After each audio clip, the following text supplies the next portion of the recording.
Gayatri PG college एवं गायत्री विद्या मंदिर उच्च माध्यमिक विद्यालय सांचौर के ऑनलाइन क्लास में आप सभी विद्यार्थियों का स्वागत है। नमस्कार।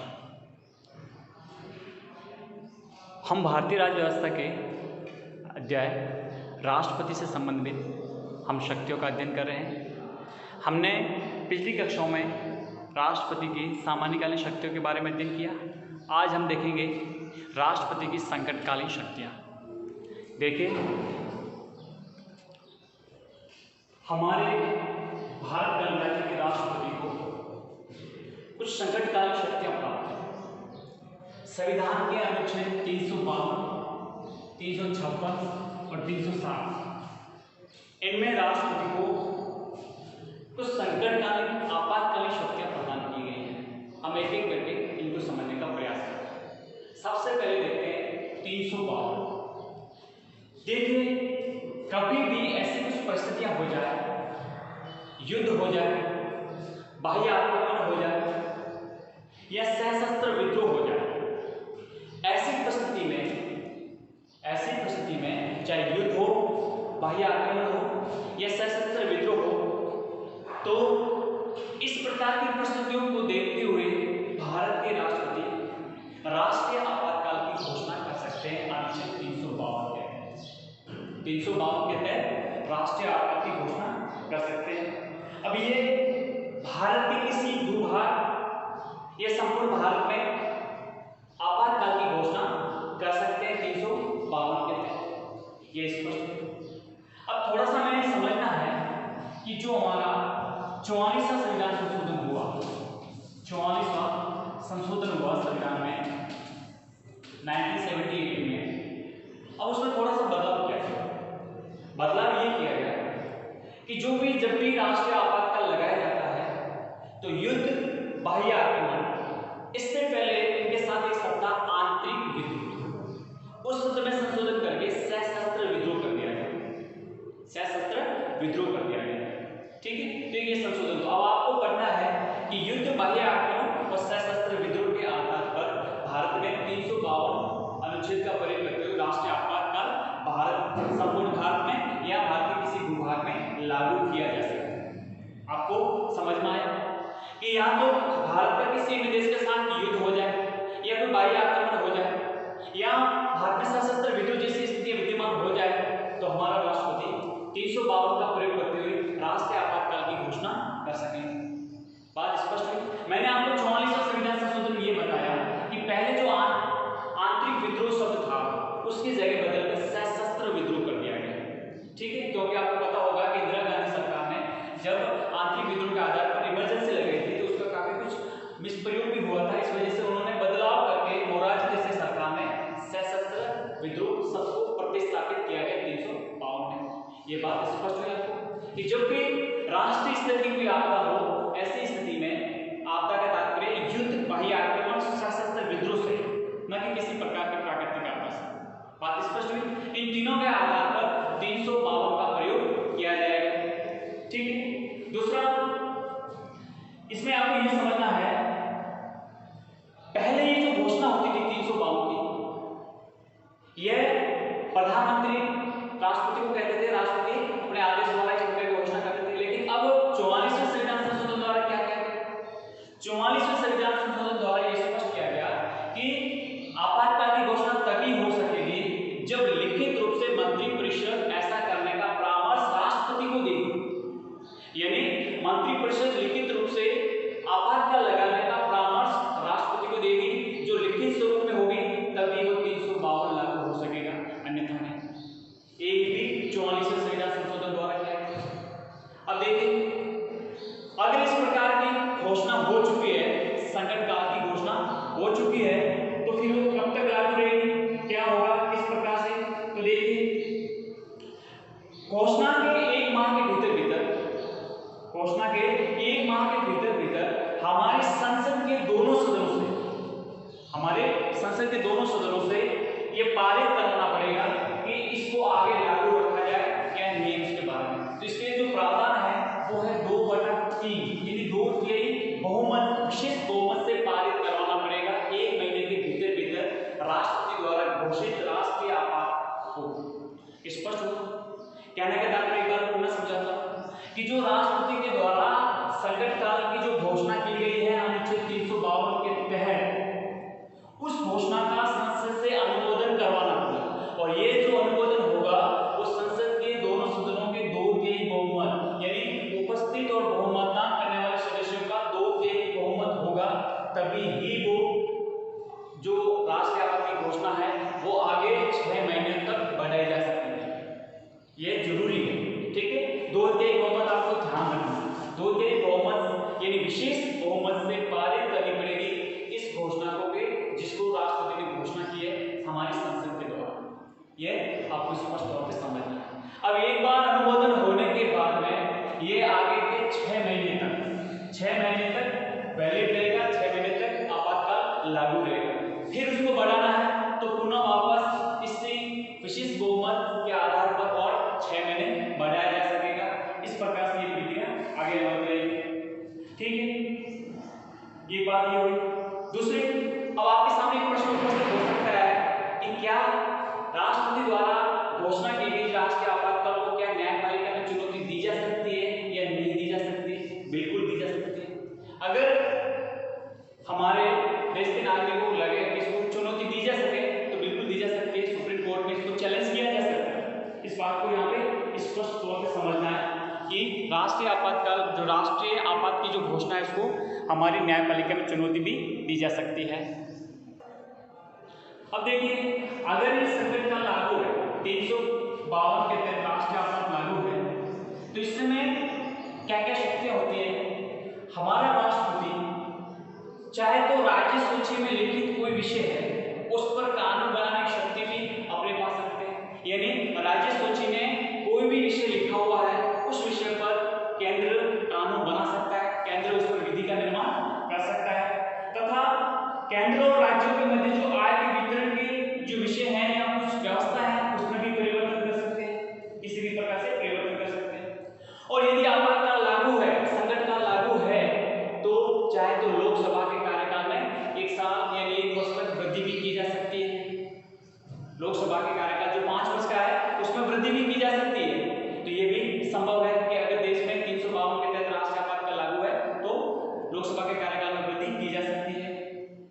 साथ ही आपको ये भी ध्यान रखना है कि जो हमारा अनुच्छेद 19 विचार व अभिव्यक्ति की जो स्वतंत्रता है, ठीक है, उसका जो निलंबन है। अब आपके सामने प्रश्न है कि क्या हमारे मौलिक अधिकार अगर राष्ट्रपति द्वारा संकट काल की घोषणा हो जाए तो क्या हमारे मौलिक अधिकारों का निलंबन हो सकता है या नहीं हो सकता? तो आपको यहाँ पे स्पष्ट समझना है कि अगर हमारे देश में 352 लागू है, नेशनल इमरजेंसी लागू है 352 के तहत, तो उसमें आपको ये समझना है कि 19 आर्टिकल 19 का निलंबन युद्ध या बाह्य आक्रमण के आधार पर घोषित आपात में होगा, सशस्त्र विद्रोह के आधार पर आर्टिकल 19 का निलंबन नहीं होगा। ये आपको स्पष्ट तौर पर समझना है। मैं पुनः रिपीट करता हूं कि अगर युद्ध या बाह्य आक्रमण के आधार पर आपात लगा है तो 19 का निलंबन होगा, सशस्त्र विद्रोह के आधार पर घोषित आपात में 19 का निलंबन बिल्कुल नहीं होगा। ये बात आपको स्पष्ट समझनी है, ठीक है। तो ये हुए आर्टिकल 352। अब आपको ये समझना है कि अभी तक हमारे देश में आर्टिकल 352 का कितनी बार प्रयोग हुआ है? तो आपको ये समझना है अब तक 3 बार प्रयोग हुआ है। एक बार 1962 में चीन का युद्ध हुआ, चीन युद्ध में। उसके बाद में आप देखेंगे 1971 में भारत पाकिस्तान युद्ध में, भारत पाकिस्तान में जो युद्ध हुआ 1971 में। अब एक जो 1965 में भारत पाकिस्तान का युद्ध हुआ था तो उसमें लगाने की आवश्यकता नहीं पड़ी। क्यों? क्योंकि 1962 में चीन युद्ध के साथ जो इमरजेंसी लगी थी वो तभी तक लागू थी, इसलिए लगाने की आवश्यकता नहीं पड़ी। उसके बाद 1971 और फिर 1975 में। अब आपके सामने एक प्रश्न ये भी पूछा जा सकता है कि युद्ध या बाह्य आक्रमण के आधार पर भारत में कितनी बार लगा? तो 2 बार। आंतरिक विद्रोह के आधार पर तो 1 बार। अब आंतरिक विद्रोह के आधार पर जो शब्द था उसको 44वें संविधान संशोधन द्वारा बदलाव करके सशस्त्र विद्रोह कर दिया गया। तो भारत में अब तक कुल 3 बार नेशनल इमरजेंसी लगी है, 3 बार राष्ट्रीय आपात का ये प्रयोग किया गया। आपको स्पष्ट, ठीक है। ये था हमारा आर्टिकल 352। अब हम समझेंगे आर्टिकल 356 के तहत भारत के राष्ट्रपति को क्या शक्ति प्राप्त है। देखिए 352, जब भारत के राष्ट्रपति को किसी राज्य के राज्यपाल के प्रतिवेदन पर या किसी अन्य माध्यम से यह समाधान हो जाए कि किसी पर्टिकुलर राज्य में अब शासन व्यवस्था संविधान में लिखित उपबंधों के आधार पर नहीं चल रही है, तो उस राज्य में आर्टिकल 356 का प्रयोग करते हुए राज्यपाल या राष्ट्रपति शासन लगाया जाता है। एक बार पुनः स्पष्ट करूं कि भारत के राष्ट्रपति को राज्यपाल के द्वारा जो प्रतिवेदन भेजा जाता है या फिर अन्य किसी माध्यम से समाधान हो जाए कि अब किसी राज्य में शासन व्यवस्था संविधान में लिखित उपबंधों के आधार पर नहीं चल रही है, संवैधानिक संकट पैदा हो गया है, तो उस राज्य की शासन व्यवस्था संपूर्ण केंद्र के राष्ट्रपति के नियंत्रण में रखने के लिए 356 का प्रयोग किया जाता है, जिसको राज्यपाल या राष्ट्रपति शासन कहते हैं। ठीक है, अब ये जो घोषणा एक बार हो गई है, ये घोषणा संसद के बिना अनुमोदन के 2 माह तक रह सकती है। 2 माह तक, 2 महीने के भीतर भीतर हमारी संसद के दोनों सदनों से इसका अनुमोदन करवाना पड़ेगा। 2 महीने के भीतर भीतर अनुमोदन करवाना पड़ेगा। पर ध्यान ये रखना है, यहाँ पर केवल साधारण बहुमत से पारित करना होगा। 2/3 बहुमत की आवश्यकता यहाँ नहीं है। 2/3 यानी विशेष बहुमत की आवश्यकता 352 में, 356 में 2/3 के लिए केवल साधारण बहुमत से ये पारित करना पड़ेगा। ठीक है, अगले 6 महीने के लिए। अब एक प्रश्न है कि किसी भी राज्य ने अगर 356 के तहत राष्ट्रपति शासन लगाया है तो वो कितने समय तक लागू रह सकता है अधिकतम? तो इसके लिए है 3 वर्ष तक किसी राज्य में राष्ट्रपति शासन लागू रह सकता है। संसद 2 महीने के भीतर भीतर अनुमोदन करेगी, फिर उसको हर 6 महीने के बाद में अनुमोदन करना पड़ेगा। इस प्रकार से अब जब ये अगर राष्ट्रपति शासन लागू कर दिया जाता है तो संपूर्ण राज्य की जो व्यवस्था है, विधि निर्माण करना है, बजट के संबंध में है, प्रावधान आय व्यय के संबंध में है, संपूर्ण राष्ट्रपति के नियंत्रण में केंद्र सरकार के तहत या किसी प्रशासक के द्वारा या किसी जो भी राष्ट्रपति को समझे उसके अनुसार वो व्यवस्था कर सकते हैं। भारत में अब तक सबसे ज्यादा यानी 100 से भी अधिक बार अनुच्छेद 356 का प्रयोग किया गया। 356 का सबसे ज्यादा प्रयोग किया गया, ये बात आपको स्पष्ट समझनी है। ठीक है, तो ये है 356। अगला है 360। 360 ये है हमारा वित्तीय आपात। अब वित्तीय आपात आप समझिए कि अगर ये राष्ट्रपति को समाधान हो जाए या राष्ट्रपति का ऐसा लगे कि भारत की वित्तीय साख या वित्तीय स्थायित्व खतरे में, वित्तीय साख या वित्तीय स्थायित्व खतरे में है, तो ऐसी परिस्थितियों में राष्ट्रपति 360 का प्रयोग करते हुए पूरे देश में फाइनेंशियल इमरजेंसी यानी वित्तीय आपात की घोषणा कर सकते हैं। भारत में अब तक एक बार भी 360 का प्रयोग नहीं हुआ, एक बार भी अनुच्छेद 360 का प्रयोग नहीं हुआ। इसके लिए भी वही प्रक्रिया है कि लागू होने के 2 माह के भीतर भीतर संसद के द्वारा अनुमोदन करवाना पड़ेगा। लेकिन बात यह है कि एक बार होने के बाद में उसको पुनः करवाने की आवश्यकता नहीं पड़ेगी।